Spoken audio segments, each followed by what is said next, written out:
there. Good afternoon. It's, it is afternoon, and it's here. I'm in beautiful California, and I was a little hesitant about doing one today because the universe sent me a test, a test that really, it was perfect. I mean, it was exactly what it was supposed to be, and it was because I wanted to share with you the names of certain people that have helped me or that I enjoy following. And because I think that if you're listening to me, then we are of like minds to some extent. And I really, if we believe in oneness, then we have to walk our talk. And so there isn't competition. It's about helping each other. And it's about the unity consciousness. And so if there's something that I have or something that I saw or read or thought, and I think it might help someone else, then I would want to share that. And you would too. And so I guess maybe it's kind of like, it reminds me of the 3-year-old little Greek girl who answered the door when the neighborhood children came knocking. And I thought, oh, they want to play with me. And I was so excited I opened the door. And the 7-year-old little bully boy, he punched me in the nose. And that made me even more Greek. Oh, because he said, we hate Greeks. And I'm like, well, I don't know. That's who I am. I don't know why you hate me. I don't even know you. But that kind of made me more Greek. And so I guess it's because in my life there's been so much divisiveness. With a 4.5-year divorce and custody battle and everything. And then within my family, stealing my inheritance. I mean, there's just been so much drama. And I never understood why, because I wanted everything to be nice and peaceful and calm and fair and just and everybody be one big family. But see, that's my delusion. That's my attachment to thinking that I need that. And as a physical being on planet Earth, I don't need that, because I realize I'm not just a physical being, right? We're multidimensional beings. We're spiritual beings having here an earthly experience. And so there are things that will trigger us because we're here to heal our wounds. And some of us have a lot of wounds. And so I think I just didn't want, like envy and jealousy and things like that are really low vibrational emotions. I just didn't think that those were appropriate, and so I just try to include everyone. Like I try to put people together and have everybody get along. That's pretty much what I've always done. Even when I was in the social scene in Chicago many years ago, I love to have parties because I love to introduce people to each other and get everybody together and have everybody have fun together. And I was always inviting people, don't stay at a hotel, come and stay at my home. And here, let me cook for you, and let's all be together. And I thought that was a really healthy thing to surround my children with, to see friends and family, everyone getting along. So anyway, let me tell you about what my test was today. As I mentioned to you yesterday and over the last couple days, the names of some people that I have followed, or some of them I've followed for many years, and some of them I've just become acquainted with. And one of them was a guy named Aaron. And I think he's very, very awakened and talks about parallel realities and things like that. And I mean, that's just, that's my chocolate. I love hearing stuff like that. And so I turned on YouTube, and one of his his videos was on it, and I listened to it. And from the beginning, he started talking about plant medicine and having experiences and going to Costa Rica and things like that. And you know, I'm not judging. It's just that it's not for me. When I was in Brazil for 2.5 years, many people were doing ayahuasca. And frankly, I don't even take a Tylenol or an Advil. I don't do that. I don't know. And plant medicine, I'm not familiar with it. And I guess I'm such a Virgo control freak that I just want to be in control. I mean, I used to like my wine, you know, a glass or two every night. That was just, it would calm me down after a busy day with the children and other things that I was going through. So, but to be totally out of it and in a different state, anyway, it's just not for me. But I'm not judging anyone. But all of a sudden, I was driving and I'm talking to myself going, oh my God, oh my gosh, you said that, you know, you said his name, and now anybody that listens to that is going to think, oh my gosh, she's endorsing plant medicine and ayahuasca. And I was just so upset with myself. And yet, you know what? That's my test, because it triggered me, and that's an unhealed wound of mine. And if any of you can relate, how would you have handled that situation?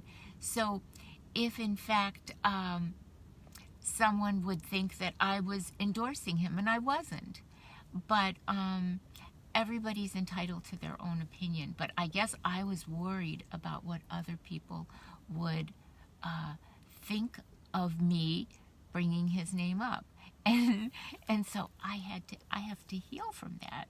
And now I understand it.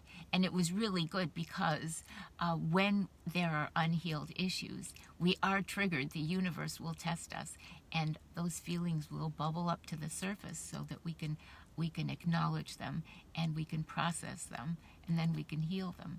And what I have to remember is I don't know him. I don't know any of the people that I've endorsed or that I watch on YouTube.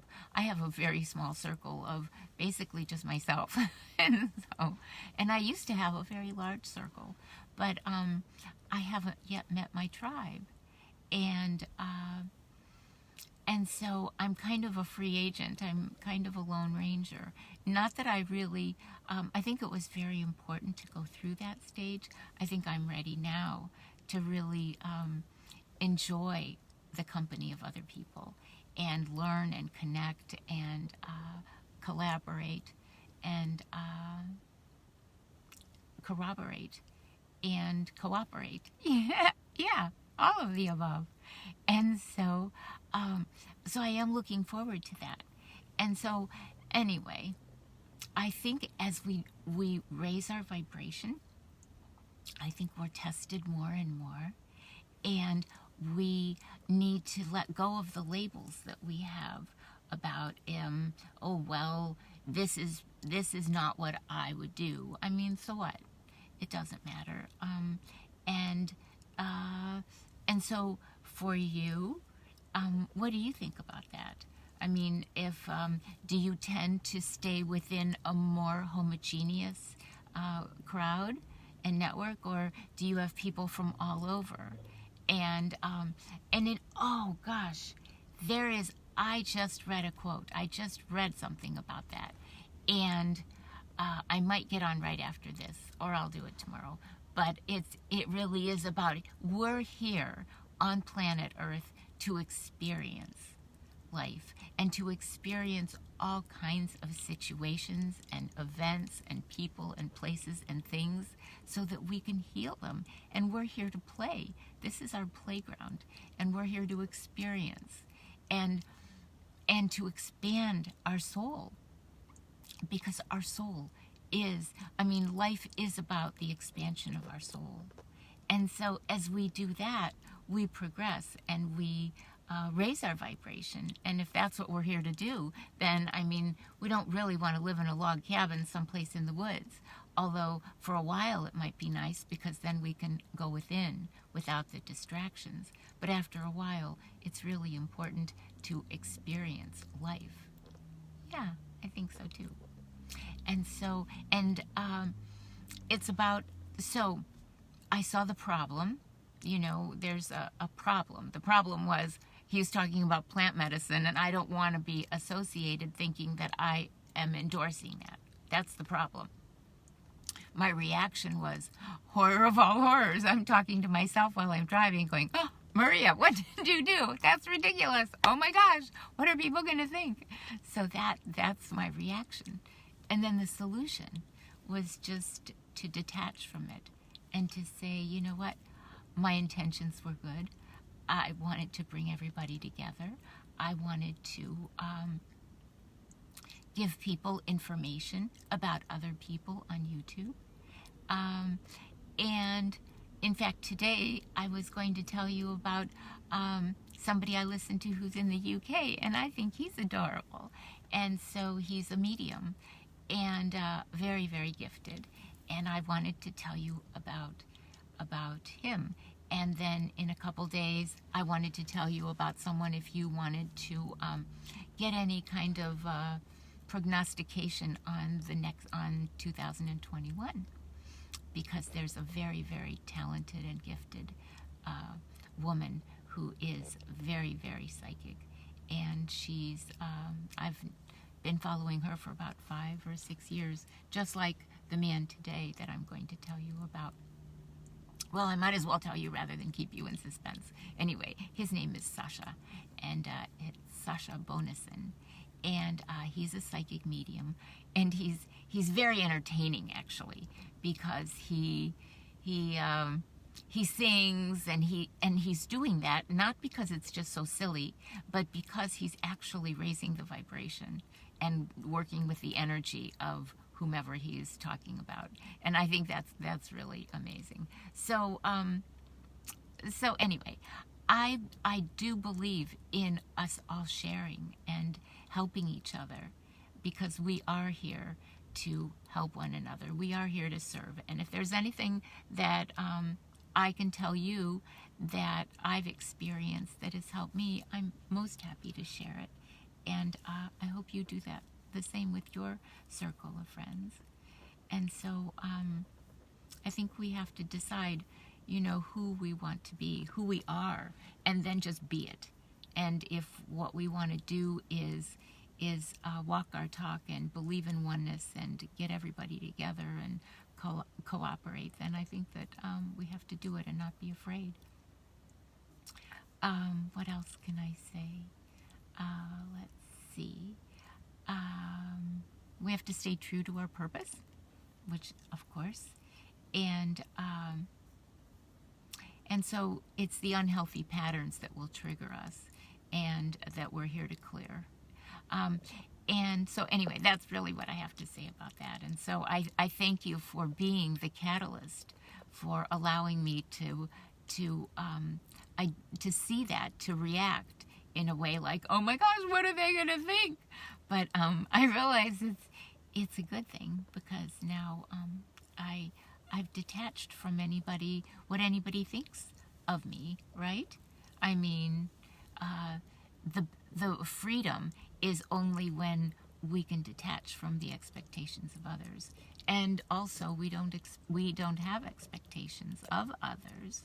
So not only do we buy into their expectations, but we have none about them either.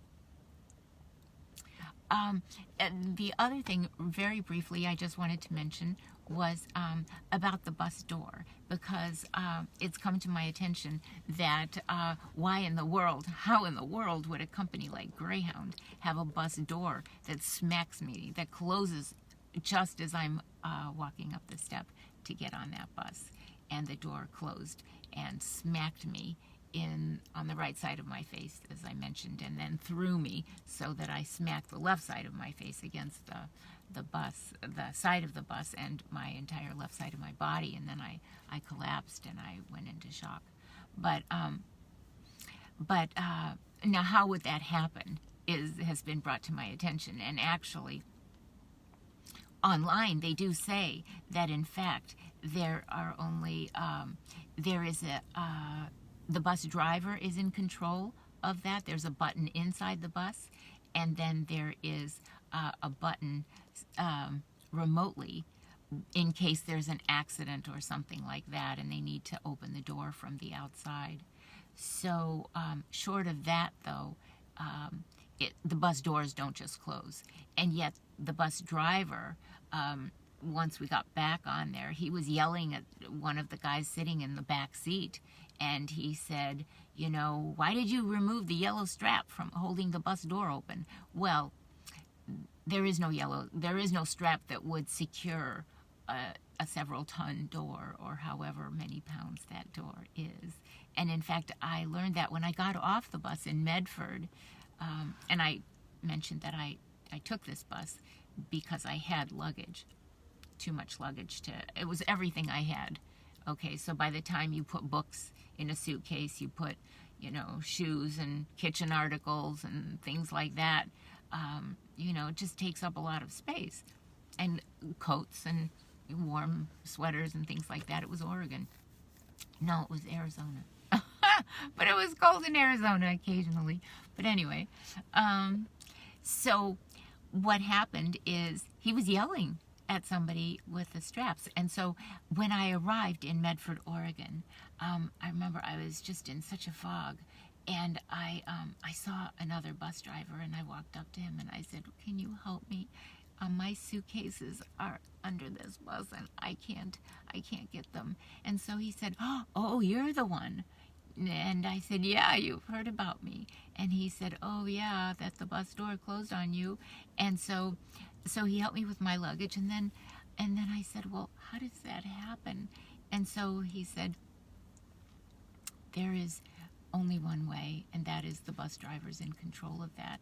And whether or not, you know, if there was a long line of people getting on the bus, and in fact I was at the front of the line because I was standing outside basking in the sun, and then he came in front of me and got on, and then I was the next person on, and that's when the door closed. So, you know, someone had to close the door. Bus, you know, you don't transport millions of people and have bus doors closing willy-nilly or at random on people. And so someone's in control of that door. And we're talking about a very, very heavy steel door. So it's not even one of the glass doors like on a school bus or something like that. I mean, we're talking about a very, very dangerous and very heavy part of a huge vehicle. But anyway, so that's why people were asking, how does that bus door close? And it was because somebody closed it, obviously, either remotely from outside, or as soon as he got in, he closed the door, and I was the next person there. But anyway, so I answered that question, and then I told you about my test today. And I will tell you a quote, because I did mention somebody that is a friend of mine on Facebook. I've never met him, but you know, he does have some beautiful quotes, and I meant to mention this one yesterday, so I'll mention it today. But he wrote to thousands of people, or however many people, you know, he's friends with. But anyway, isn't this is a beautiful thing? And he said, I've told the stars about you. And I just thought, that is such a tender, just warm, heartwarming phrase to say to someone, you know? And when you are praying, you are telling the stars about someone. Or whether you're meditating or just looking out into the night sky, and you are telling them about how much you love someone. And so it's just a beautiful way of the way he put it, I thought. And I actually had a couple tears after that. And I hope that it affects you. in the lovely way that it affected me. And so there is so much beauty around us. There is so many wonderful, gentle souls that we want to connect with. And it's all about bringing us all together and really seeing the oneness and walking that talk. And so I wish you during this holiday, this Merry Christmas, this beautiful sacred day. Today's the 23rd, so tomorrow's Christmas Eve. And so may you put aside any ill feelings you have toward anyone in your family or your friend circle or your social circle or your job, anywhere, and just understand them. See that everyone's wounded here, and we're all doing the best we can, and just extend more kindness than you think people deserve. Just go out of your way and see, look in their eyes and see the beautiful little soul that they are. You know, when I look at someone, and if someone I think has a really big heart and has done something really nice for me or whatever, I see them. It's not a conscious thing, but I see them. I see their child face, kind of, and I see their big, wide eyes, and I see them smiling, and I see kind of like a golden aura around them, golden or whitish golden around them, and that's what I remember about them. So the next time I think of them, that's what I see, because I'm remembering the goodness in them. By the same token, and conversely, if someone does something that is really malicious, I mean, we don't even want to acknowledge that exists, but it does. And so when someone does that, I see them as a child with like crying and whining, because you have to be pretty miserable in order to want to hurt someone else. And I see them wearing a soiled diaper. And so they're, and they're just not happy. And they're miserable, and they're, kind of walking around being creepy to everyone. Instead, the nice child, the person who does good, has this beautiful, kissable rear end, little child, with the fat little cheeks, and you just want to kiss them. And I certainly did with my 4 children. I was always kissing their arms, their legs, their face, their heads, everything, their eyes, their nose. And so anyway, give people a break this holiday season and every season.